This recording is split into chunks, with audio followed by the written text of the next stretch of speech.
Okay, start us out with a land acknowledgement from our organization, but from us all. Caregivers Nova Scotia acknowledges that we live and work in Mi'kma'ki, the ancestral and unceded lands of the Mi'kmaq people. This territory is governed by the treaties of peace and friendship. We are continually learning more about how to engage and move forward with the work of truth, reconciliation, and equity. We recognize that without action, an acknowledgement is empty. It marks the beginning of the work ahead of us, not the end. We are all treaty people. We would also like to recognize that Nova Scotia is home to over 50 African Nova Scotian communities whose culture, heritage, and histories have been and remain a key part of this province for more than 400 years. With that, I'm going to turn things over to our first presenter today, Diana Burns. Thank you so much, Jenny, and thank you to all the panelists and all the attendees today for coming together to commemorate the World Elder Abuse Awareness 20th Anniversary Day of commemoration. You'll see there's some hashtags for those of you who want to sort of share the info across your favorite platform. Those are the national and international hashtags to share your experience, to share some knowledge or information you learned today. Feel free to do so. So the World Elder Abuse Awareness Day was launched 20 years ago, back in 2006, by the International Network for the Prevention of Elder Abuse and the WHO at United Nations.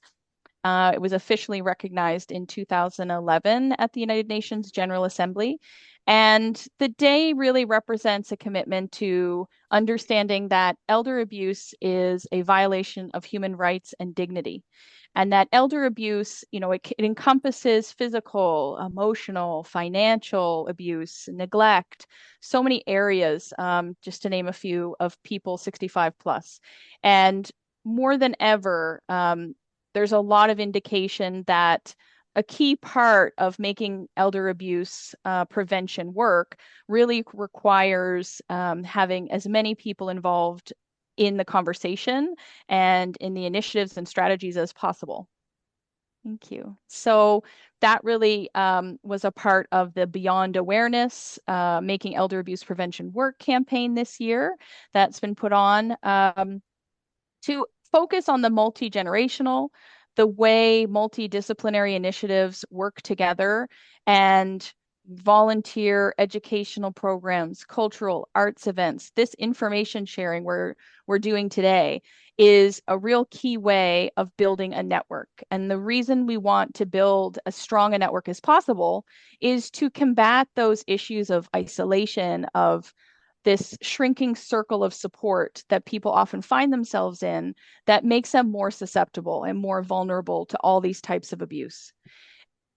The sort of situation we have here in Nova Scotia is that we're a bit ahead of the curve. We have an older portion of the population that is 65 plus. We are really seeing internationally that the rest of the world will catch up to us in having a larger portion of the population be in that demographic. And it's very important for us all to have this role of working together to protect the rights of older people and to also make sure that everyone's given an opportunity to build that support network in however a way they're comfortable in doing so. And really knowing what's out there is a key part to that. So if we lose someone in our circle, that we know there are other people that we can bring into our circle and that we can develop that support network over time and in advance as much as possible. So in that vein, today I'm here on behalf of the Legal Information Society of Nova Scotia. We're a charitable organization that was established over 40 years ago. And the whole sort of aim of LISNS is to provide free legal resources that take some of the legalese out of legislation and regulation and try to communicate to people in as clearly as possible what their rights are, how they can ensure that those rights are being upheld, where they can go to raise concerns when that isn't happening, and as much as possible, try to connect people with free legal resources or lower priced legal resources from the legal community. to connect to World Elder Abuse Awareness Day's sort of mission, I really like to think about it via supported decision making. And so the idea that, everyone needs occasional help to make decisions, and everyone must participate in decision making that impacts their lives. And so knowing that loneliness is such a high predictor, isolation is such a high predictor to a lot of types of elder abuse, including fraud, as I've mentioned there. There are lots of ways to plan and pre-plan to set yourself up as well as possible in addressing those needs. And so that's where this concept of kind of working in our support circle that can involve legal documentation and highlighting what our choices are while we're able to make our choices. And when people make choices, listening to them and being able to have supporters who are willing to provide that support and that accompaniment of inaction, seeing that person's wishes held up. So there's a couple of little resources to highlight. One of which we have a free trauma-informed care training webinar on our site. There is a link to that training. It's free. It's a really great way for people who are maybe, volunteers or who are maybe wanting to provide some support in a trauma-informed way. They've heard of the concept. Maybe they've received some general principles, and pulling that together to offer in our own lives how we interact when dealing with seniors who are experiencing any of these types of elder abuse. So it's a great way to kind of access some information. It does have a little certificate of completion at the end once you complete the training, and it's really available for people to take sort of another look or a first introductory look into these principles that you really especially need when we're dealing with issues of elder abuse because of the relationships often involved, because of the ways people are taken advantage of, the way ageism plays into a lot of these types of abuse, that having that trauma-informed care lens is really important. So there's a free resource available on our website for that. And then the second slide of resources is to highlight legal information. So there's an in your hands, it's in your hands legal information guide. Basically, it's quite a largish book that can be hard to get your hands on, but we are running another print of those large booklets, hard copy. Everything's available online as well. Of course, feel free to print and share the sections that are valuable to anyone you're working with. That is focused on a whole variety of areas involving relationships or estate planning, and covers a wide variety. And then on the right-hand side is a little snapshot of our landing page for the estate planning apps. So if people are looking to document what that circle would include, what those decisions would be, maybe for healthcare, those types of things, what you would look to when preparing, say, a personal directive. And there's lots of free options for personal directives. There's a great guide on here. There's an app. The province and Caregivers Nova Scotia has some great resources related to these types of support planning that can be done in advance, that we also have some resources for the public on our website as well. Thank you very much. Thank you so much, Diana. And we are now turning things over to Anne. Over to you, Anne. Thank you. Hi, everyone. My name is Anne Ste Croix, and I'm the Executive Director of the Transition House Association of Nova Scotia, or THANS for short. And today I'm just going to briefly talk about intimate partner violence among older women and the role of Nova Scotia's transition houses. So we're just going to kick it off with just a very brief introduction of what THANS is on the next slide. And essentially what we are is an umbrella association of violence against women organizations across the province. So we have 14 members, and our role is to support the work of our member organizations by working with other community organizations and the provincial government to ensure that they have the funding and the resources required to do their frontline work across the province. And we also do awareness raising initiatives and education, both to our members, but also the public as well. And then on the next slide, there's a list of our SANS members located across the province. So this represents all of these transition houses. So there's one in every corner of the province. These are also listed on our website as well, along with their contact information, should folks want to reach out to them directly. And so they are quite representative of both rural communities and urban communities here in Nova Scotia. So on the next slide, I think the purpose of this slide is really just to highlight that intimate partner violence and domestic violence doesn't end with age. I think there's this misconception, or there's this kind of assumption that intimate partner violence is something that primarily affects younger women. But the reality is that abuse doesn't end at any particular age, and that it affects women across their lifespans. And older women in particular experience violence in unique ways that are frequently invisible, both within elder abuse and gender-based violence conversations. And so as our population ages, as we were talking about here in Nova Scotia, but also across the country, this issue is going to become even more important to recognize and address. So on the next slide, I've just pulled some data points, which I won't read each one right here. But if you look at them, you can see that these statistics remind us that older women are not immune to intimate partner violence, and that we need responses that recognize their unique experiences and their unique needs.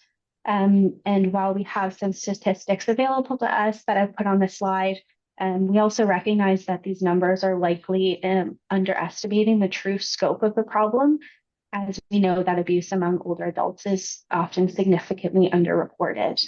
And so it does show us that this remains a serious issue in later in life, and that older women are disproportionately affected by family violence, and are twice as likely as older men to experience intimate partner violence as well.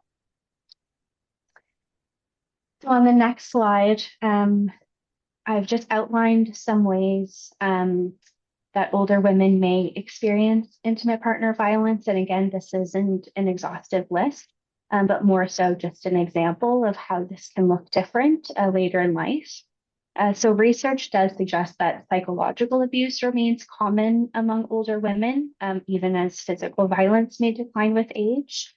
But we know that life transitions such as retirement or declining health, caregiving responsibilities, or children leaving the home can alter dynamics in the household and maybe increase vulnerability.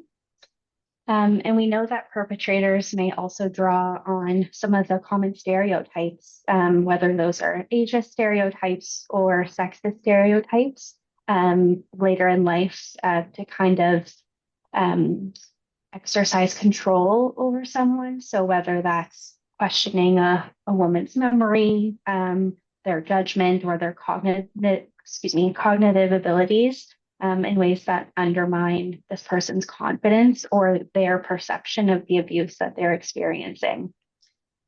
So researchers who have been looking into this have noted that the consequences of intimate partner violence in older women can sometimes be mistaken for just part of aging, or be misconstrued as a delaying, it may delay recognition, intervention, and support, again, because of this misconception that it's just part of aging, or if the person who's causing harm is kind of misconstruing it using those ageist and sexist stereotypes. And on the next slide, I've also just outlined just some barriers that older women face that those in other points in their life may not necessarily experience. So, for example, one thing that we hear is that many older women were raised with messages about keeping family matters private, and that it's important to stay in relationships no matter what, and that this isn't something that you reach out to folks outside of the home about. We know that some women might also worry about disrupting relationships with their adult children or their grandchildren should they share information and reach out for support. And then we also recognize that some women may also have financial barriers after years of part-time work, or maybe they were doing caregiving responsibilities and have a dependence on a partner's income. And so the reality is that many older survivors struggle to access affordable housing, age-inclusive services, and the health supports that they need. And again, this can make them particularly vulnerable to intimate partner and domestic violence. And there's a quote as part of a research project that was done on this topic. And one survivor described it in this way, which is, I also think we were financially dependent on our husbands, a lot of us. I had a part-time job throughout my marriage, but I never had a career. So I think that makes it harder because you're financially dependent on your husband. And so while the barriers older women face are significant, it's also important to remember that support is available.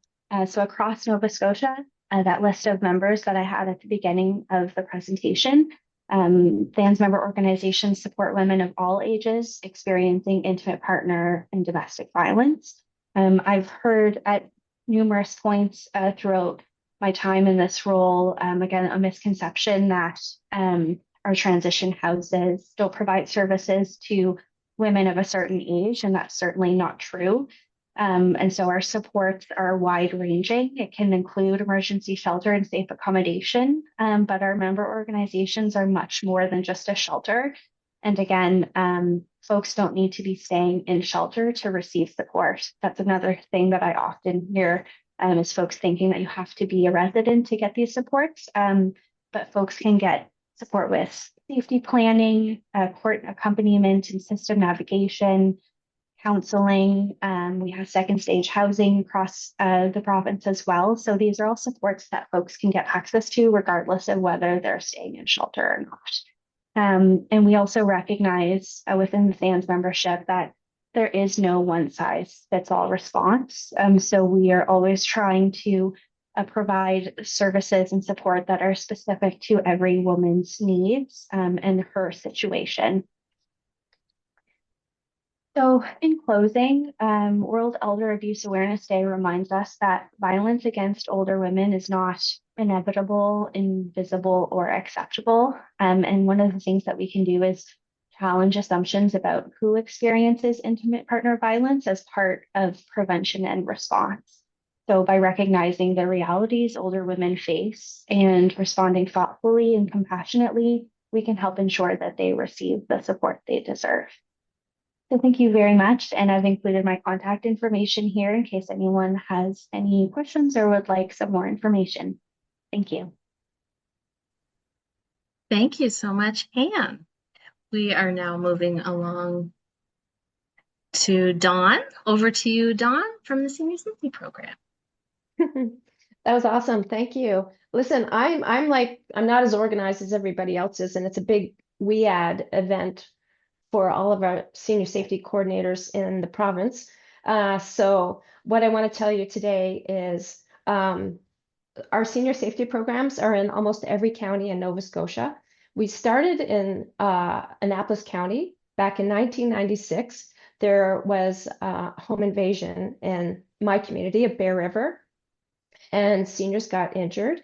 And as a result, we started addressing the needs of seniors because seniors are good at sharing information, and too good sometimes at sharing too much information.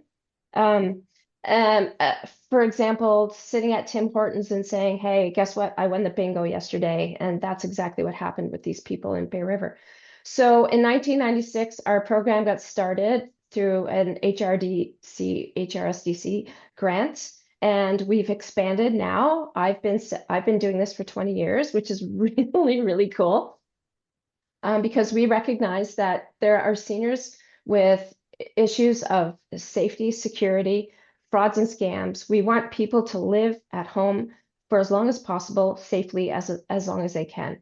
So this is what we set out to do. One of the great parts of our program is doing home visits and going to see people in their environments, and we are all connected with policing.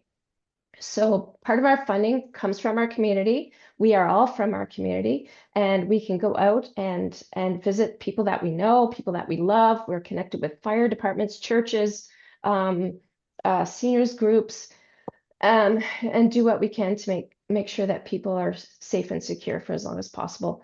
So we're community led and we're community funded, and we are connected with policing. We don't have not consent forms. We don't have checklists that we have to abide by. If you have snakes in your house or guns in your house or booze in your house or cats in your house, we can still go in. So that's really cool. And that I think is one of the benefits of being holistic and restorative. We understand that people who are being abused, they come with history, education differences. They come with experiences that we need to relate to. That's why I feel that I need to say that we are holistic and relational. So 90% of our calls, I'm going to say, come from caregiver stress and burnout, because a lot of our seniors are caring for seniors, their spouses, and not getting the supports that our system can't give, whether it's home care or financial supports, whatever. But caregiver stress and burnout. One of the things that we're working on right now is domestic violence and dementia, because there's a real disconnect with caregiver burnout and seniors who are caring for other people. And it's almost like healthcare and justice, they don't really talk to each other, right? And that can be really kind of difficult. Dementia can be very difficult for seniors, caring for seniors. And I know I was a caregiver for my mom when she had Alzheimer's, and it was the most stressful thing. You know what works on a Tuesday is not going to work on a Wednesday. And it can be very difficult for seniors that are caring for their loved ones. The other thing that we're seeing a lot of when it comes to elder abuse or abuse is seniors caring for their adult children who have either mental illnesses or physical challenges, and they're not offered the support that might assist them to take care of other people. Yeah, it can be quite stressful. We do a lot of work with frauds and scams. So financial abuse is ridiculous. And I can easily say that my number one fraud scams complaint is having to do with romance scams online. And I know I can see some of my peers here online would probably agree with you. Like isolation and loneliness is really taking its toll on our seniors. And they get caught up in not understanding cybersecurity, cyber safety,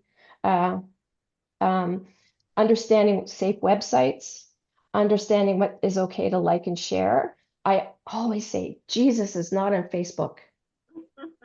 Jesus is not on Facebook, but seniors believe that he is. And we have to educate our people. Door-to-door scams are going on right now. We have one in our area right now with heat pumps and air water systems. You know what we need to share with the people in our life, our seniors in our life, what is safe and what is not safe. And we don't even realize what kind of scrutiny they're at when they're left to their own devices. So I'm really pleased to be part of the senior safety programs. And I know, like, we see stuff that's going on at grassroots levels It's not just at the medical level. It's not just at the justice level. We are connected with police. We are connected with policing, so we can take people with us to make sure that we're safe and that our seniors are safe, which is really, really neat. Yeah, I think that's what I'm gonna have to say today. But yeah, and listen, I'm so appreciative of Caregivers Nova Scotia and Janine for working in my area, because I know we're tackling big stuff sometimes. Thank you. Thank you so much, Dawn, for sharing that. We are now, I'm going to reshare my screen again and just get confirmation that people can see it. And we are going to turn things over to Shirley Ann. Over to you, Shirley Ann. Hello there. And yeah, I'm really appreciative of being able to be involved with this. It's definitely not only timely, but feeling relatively urgent in terms of some of the things we're seeing going out in our communities. So I work for Aging Well Nova Scotia. You may know us better. We've been around since 1992, but we used to be called Community Links. But we're not saying that word anymore because it's taking a long time for people to get Aging Well Nova Scotia in their vernacular. So our vision is definitely that all Nova Scotians are able to age well in their chosen communities. And that's what surrounds everything that we're doing. So what we're involved in is increasing the capacity within the community-based senior serving sector. So there are more than, and this shocks some people, but there's more than 1,200 groups and organizations in the province that engage in some way with supporting seniors, providing a piece of the puzzle that will help secure that they're able to age in the communities in which they choose and that they identify as being home for them. We often think of ourselves in that way as sort of a provincial backbone, if you will. So we're the provincial charity that exists to support those organizations from the wee tiny to the quite large to support seniors. So in terms of the issue of elder abuse, and it's a biggie, we're focusing very much on upstream prevention at the community level. So what we do, knowing that elder abuse in all its forms thrives in environments of isolation, we know that connection is preventative. And we also often lean on information and resources from not only the organizations participating here, but we sit on a national body of Help Age, the CBSS Leadership Council, and Elder Abuse Prevention Ontario. Their Stay Connected resources are something that we often really lean on because they're very strong. Got a lot of bench strength there. So in terms of, we know the things of staying in touch with friends and family, planning times for, phone calls with friends and loved ones, joining groups, staying physically active, volunteering, becoming involved. We know that these things are really important as preventative factors to help prevent elder abuse from happening. But we also know that there's systemic things that get in the way of that. And that's what we're hoping to continue to help address. So what we're all about is providing opportunities for connection. So what we're trying to do for these, a myriad of 1,200 organizations, and we don't serve them all at the same time, just so you know. But what we're trying to do is increase their capacity to respond. And that's what we're really doing. So we provide opportunities for connection. What we're really excited about, one of our major things right now, are Agism Disruptor workshops. And these have been developed together in partnership with the Center on Aging out of Mount St. Vincent University. And so what we have designed together with them are one-day workshops that are very much focused on, first of all, meeting in person in days when we're all aware that government funding is very focused on virtual, as if the virtual connection can help resolve everything. And we know, especially in this issue, that in-person opportunities connect are really vital. So with the Agism Disruptor workshops, older adults meet together in person within their home communities to learn about the different ways that ageism is experienced in our society and some of the tools that we can use to challenge those ideas. So some of these, and we're more aware, we'll often talk about, we live in a capitalist society where often as soon as you're not purchasing the cars, purchasing the houses, getting in debt for this and that, it's like you disappear, right? As soon as you're not showing that purchasing power, all of a sudden, it's like we start to lose our third dimension, right? So we talk about those elements, but also some of the ways that we hold internally some attitudes and therefore some behaviors that govern us in ways that are not supportive, ways that are not healthy. I can tell you at the age of 64, I was growing out my hair.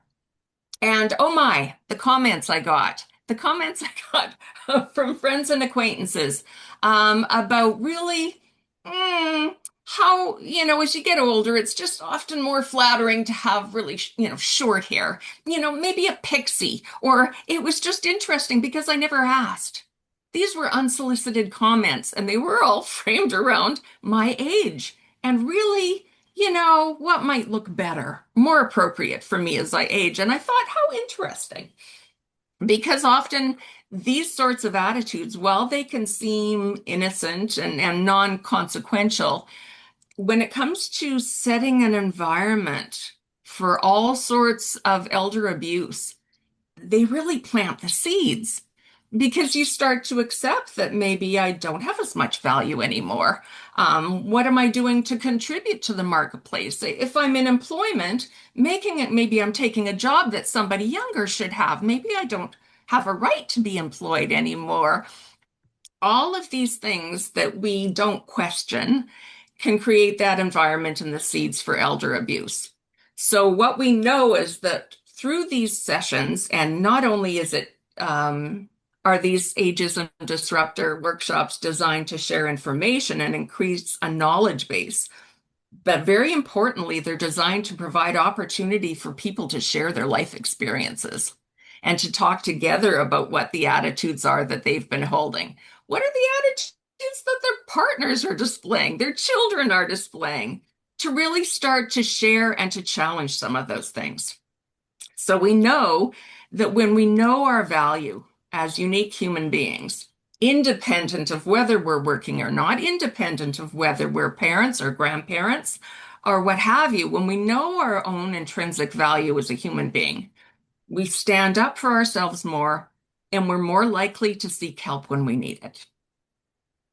Another opportunity that we've had is to get some funding through the Mental Health Foundation of Nova Scotia to train facilitators, not only within our own community developer team at Aging Well Nova Scotia, but also through some partner organizations to train people as facilitators of the mental health first aid for older adults.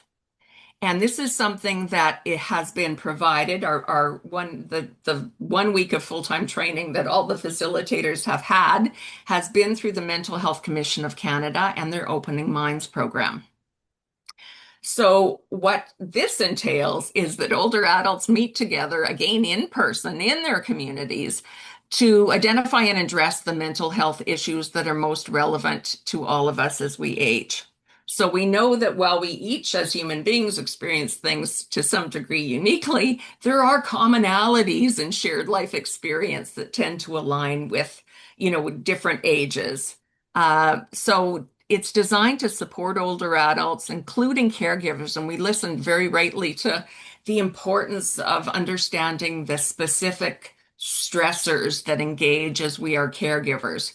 And I used to work for the Alzheimer's Society of Nova Scotia as the provincial programs person. And I can say, as caregiver support groups were such a vital part of the organization, that's a huge area of concern, right? Caregiver burnout.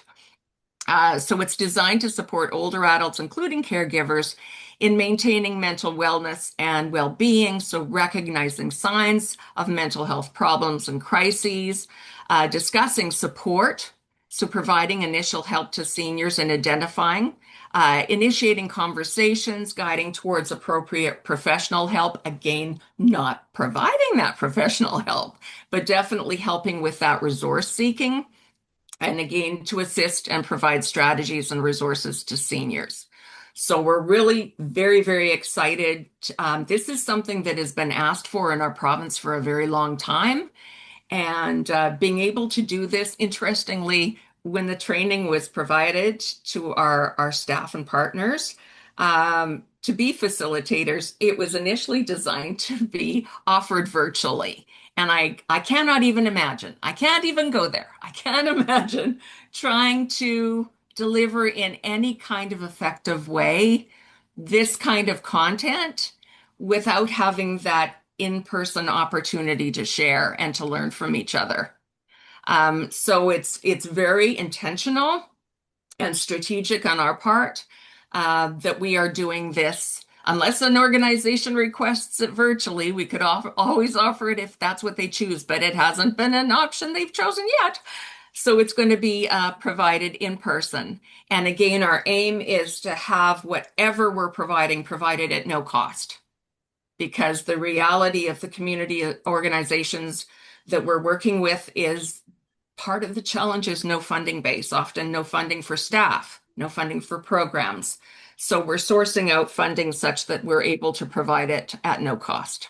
So yes, just to broaden beyond these two elements, to say that as much as we can, what we're finding is in person first, always, whatever we're doing. Value is found in bringing people together to learn and to share.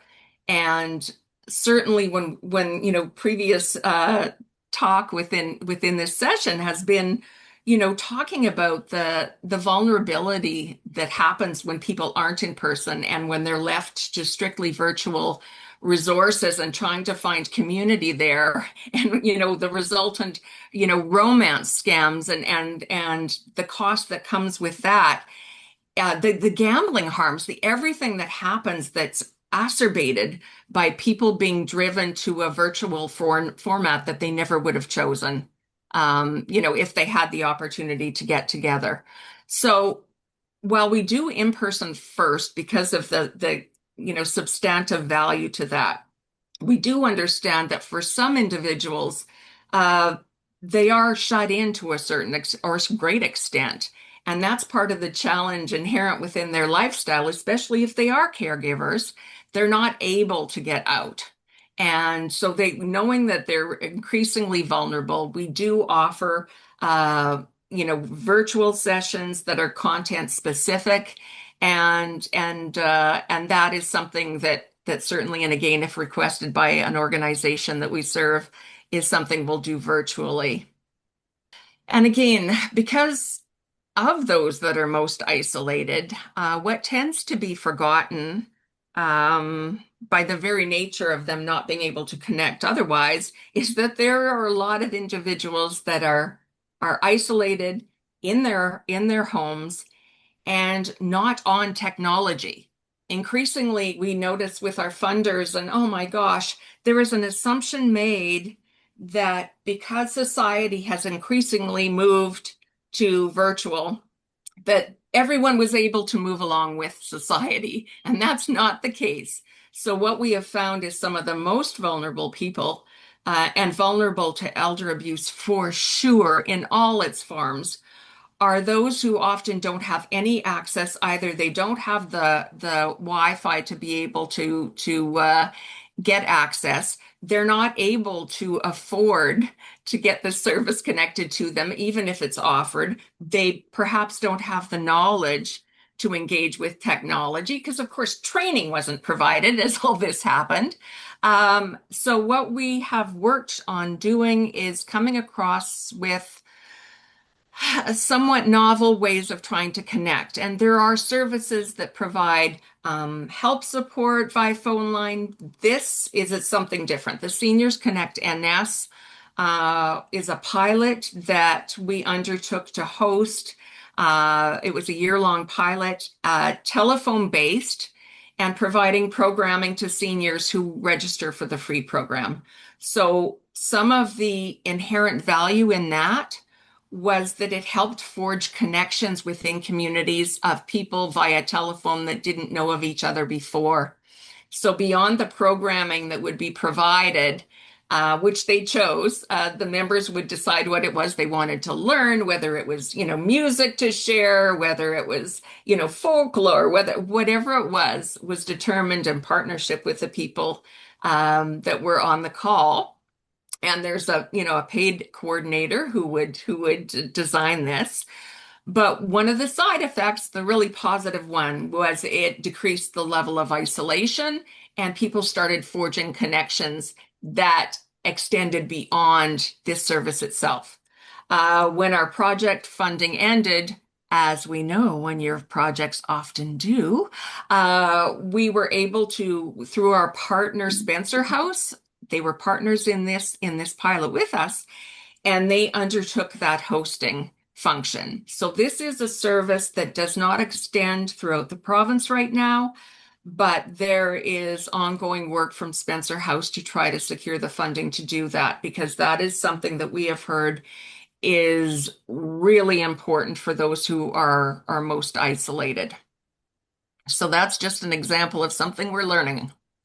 Okay, learning and sharing what we learn and know is key. So one of the things that the 1,200 organizations within this province have really fed to us in terms of feedback, there were consultations that were held by us together with IONS, Impact Organizations of Nova Scotia, back in 2023, which seems a long time ago right now.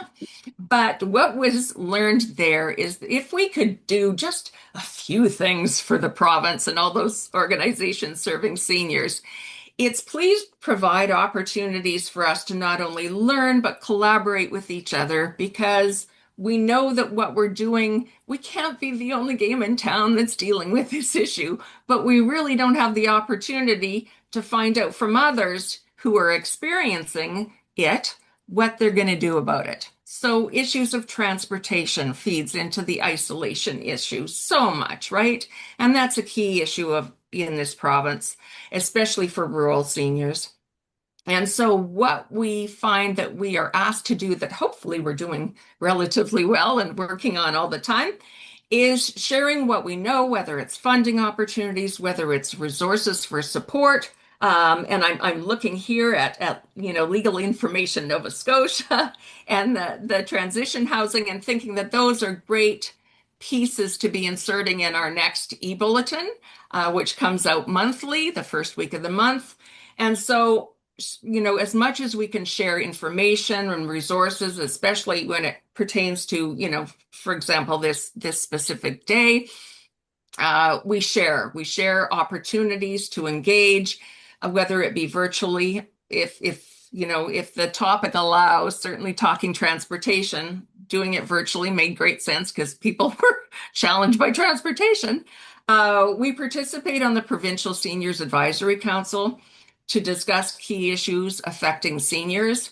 And the important thing there is that we sit with some government representatives. And so certainly the opportunity to heighten issues and awareness of issues with them is an important aspect of what we do. We participate on the Centre on Aging's advisory board, again, to discuss issues affecting seniors. What we're hoping to do is, with issues like this, to really amplify the reality of the severity of the issue that it is, because the nature of, right now, at least I'm finding within our environment, is that there's so many things of concern that are striking us here, there, and everywhere, that it's really easy to get distracted and to lose sight of some of the things that are really trajectories for some of the greatest damage to older adults. And there are things that we're talking about here that, in terms of the trajectory to acute care and long-term care and death, These are really very severe issues. And so I think it's important that we sit in avenues where we can really amplify and make people aware of the severity and the need to act collaboratively. And we participate as one of the 2 Nova Scotia representatives to the Help Age Canada CBSS Pan-Canadian Leadership Council. That's such a long name. I wish we could shorten it. It doesn't trip over the tongue at all. And through this involvement, we learn of initiatives undertaken within other provinces. And so, for example, elder abuse prevention, Ontario, they're one of the partners that sits with us on that national group. So basically, we're all about the community response. And I guess I'd sum it up by Bruce Cockburn. I will often quote that singer because his words, "The trouble with normal is it always gets worse." And I think there's some real wisdom there, because when we start to accept it, we're just going to see a lot more of it. So thank you very much. Thank you so much, Shirley Ann. And last but not least, we are going to turn things over to Leanne. Over to you. Hello, everyone. I am Leanne Taylor. My pronouns are she, her, and I am one of the caregiver support coordinators on the team of Caregivers Nova Scotia. Today, I am honored to be presenting for Caregivers Nova Scotia in this important conversation on World Elder Abuse Awareness Day. I will share information about caregivers and how Caregivers Nova Scotia can help. So, who is a caregiver? Caregivers are people who give essential, unpaid care to someone with a physical or mental health condition, frailty, or age-related need. They can be family, chosen family, a spouse, a partner, a friend, a neighbor. A care provider are people who get paid for care. They may be nurses, doctor, continuing care assistants. They're employed, self-employed, and contracted. And care recipients are the people that receive care from the unpaid caregiver, paid care provider, or a volunteer, either at home, in community, or in a care facility. The Caring in Canada 2026 report can be found on the website of the Canadian Centre for Caregiving Excellence. This report provides an in-depth analysis of the survey results collected in the 2025 National Caregiving Survey that was completed by caregivers across Canada, including caregivers here in Nova Scotia. The most common caregiver is someone caring for someone aged 65 years of age and older at 67%. And the most common relationship with a care recipient was a caregiver caring for a parent. Caregivers 65 years of age or older are more likely to be caring for a spouse or a partner. And about 1/3 of senior caregivers care for someone with challenges related to aging. So how can Caregivers Nova Scotia help, and who are we? Caregivers Nova Scotia is a nonprofit providing free programs, services, supports, and advocacy for the unpaid caregivers in Nova Scotia, or if the person you're caring for resides in Nova Scotia. We were established in 1998, and we are funded by the Nova Scotia Department of Seniors and Long-Term Care. When a caregiver gets referred to Caregivers Nova Scotia, they are connected with a coordinator who can help them navigate medical systems, offer advice, find community resources, and advocate on their behalf. Anything to make caregiving easier. All services provided are free and confidential. We host over 20+ monthly peer support groups, educational workshops and webinars. There is a website, and we have developed the Caregiver Handbook that helps share tips with caregivers from legal to financial information, to health crisis planning. The book is available in paper copy, and electronic copy can be found on the website. So how can Caregivers Nova Scotia help family and friend caregivers? We offer one-on-one confidential phone, email, and email support. Caregivers can share their story with someone who understands. The phone line is open Monday to Friday, 9 a.m. to 4:30 p.m. There are educational workshops designed for our caregivers that are offered in person.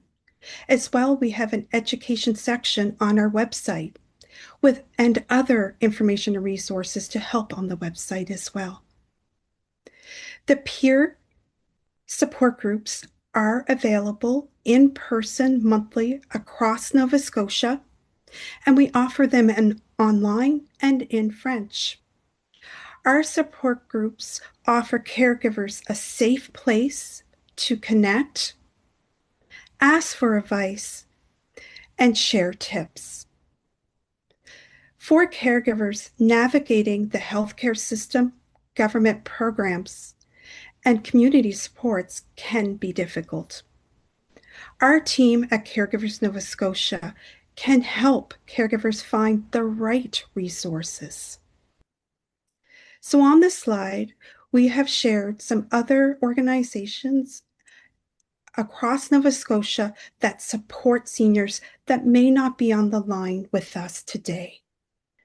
So to contact Caregivers Nova Scotia, our toll-free number is 1-877-488-7390, or you can email us at info@caregiversns.org.